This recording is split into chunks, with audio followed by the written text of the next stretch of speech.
சாமுண்டீஸ்வரி எப்பவுமே இப்படிதான் இருப்பா. என்ன மாத்துறதுக்கு யாரும் ட்ரை பண்ணாதீங்க. இப்போ எனக்கு இருக்கிற ஒரே எதிரி அந்த ராஜா சேதுபதி தான்.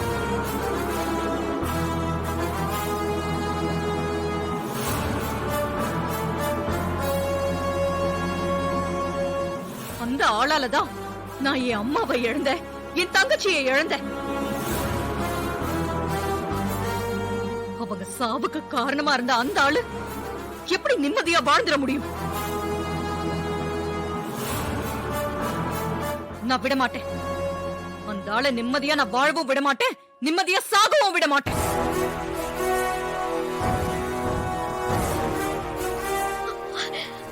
இத்தனை நாள் அந்த ஆள் அனுபவிச்ச வேதனை பத்தாது, இனியும் அனுபவிக்கணும். அந்த ஆளு செத்தா கொள்ளி போட கூட ஆள் இல்லாம அந்த குடும்பம் தவிக்கணும்.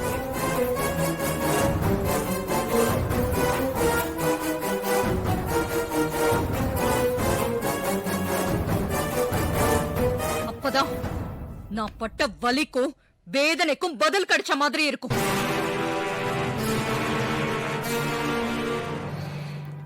எங்க அப்பா தீர விசாரிக்காம செஞ்ச ஒரு விஷயத்தால 2 உசுறு போயிடுச்சு. உணர்ச்சி வசப்பட்டு பண்ண கொலை, சாமுண்டேஸ்வரியோட சின்ன வயசு, அவ குடும்ப சூழ்நிலை, இது எல்லாத்தையும் மனசுல வச்சுக்கிட்டு கோர்ட் அவளுக்கு சில வருஷங்கள் தான் தண்டனை கொடுத்துச்சு.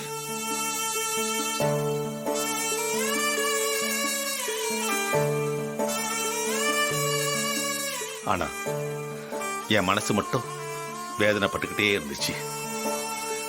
எங்க அப்பா பண்ண தப்புக்கு பரிகாரமா சாமுண்டீஸ்வரி குடும்பத்துக்கு ஏதாவது பண்ணணும்னு நினைச்சேன்.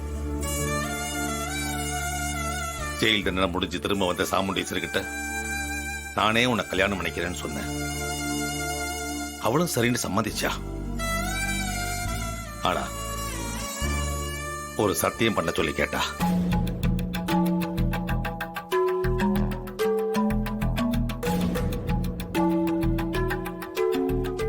என்ன சத்தியம் மாமா?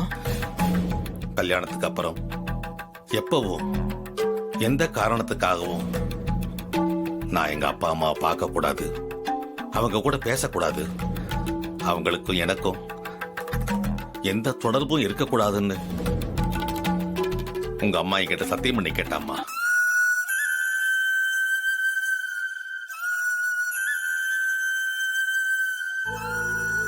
என்ன மாமா இது? இதை எப்படி நீங்க ஒத்துக்கிட்டீங்க? எல்லாம் சூழ்நிலை தான் காரணமாப்ல. சாமுண்டீஸ்வரோட அம்மாவையும் தங்கச்சிகளையும் எங்க அப்பா தான் ஆதரிச்சாரு.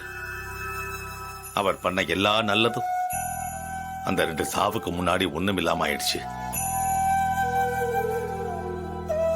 அது எப்படிப்பா? ஆமாமா, எப்பவுமே நாம பண்ற புண்ணியத்தை விட பாவத்துக்கு பலம் அதிகம்மா. புண்ணியம் சீக்கிரமா தீர்ந்துடும், ஆனா பாவம் வாழ்க்கையில கடைசி வரைக்கும் நம்ம கூட வந்துகிட்டே இருக்கும். அது அவ்வளவு சீக்கிரம் தீர்க்க முடியாதும்மா.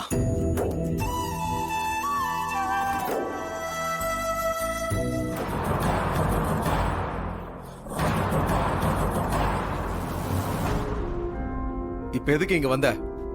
திரும்ப சண்டை போட வந்திருக்கியா? தோத்து போய் ஓடி வந்தது நீ. உங்ககிட்ட திரும்ப சண்டை போட்ட அசிங்கம் எனக்கு தான்.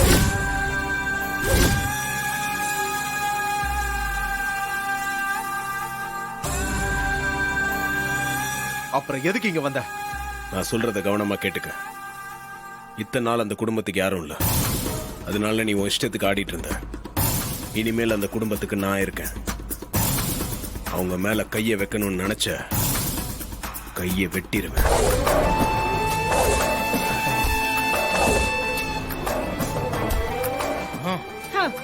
யாரா நீ? அவ குடும்பத்தை எதுவும் செய்யக்கூடாதுன்னு சொல்றதுக்கு நீ யாரு? நீ ஊர் பேர் தெரியாத பையன். நீ சொன்னா நாங்க பயந்துகிட்டு சும்மா இருக்கணுமா? சொல்ல வேண்டியதை நான் சொல்லிட்டேன்.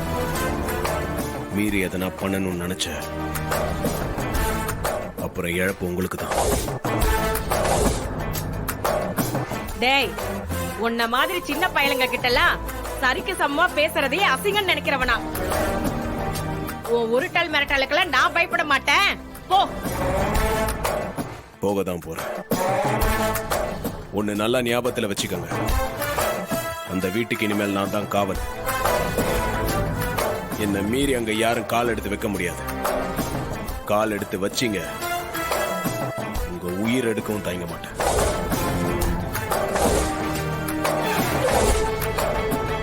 பின்றானே.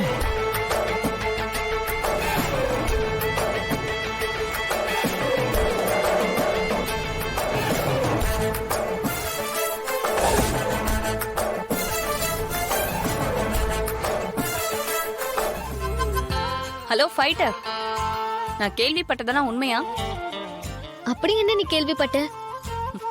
அந்த சிவனாண்டி வீட்டுக்கு போய் சும்மா மாசா கெத்தா அதிரடியா மிரட்டிட்டு வந்ததா கேள்விப்பட்டேன்.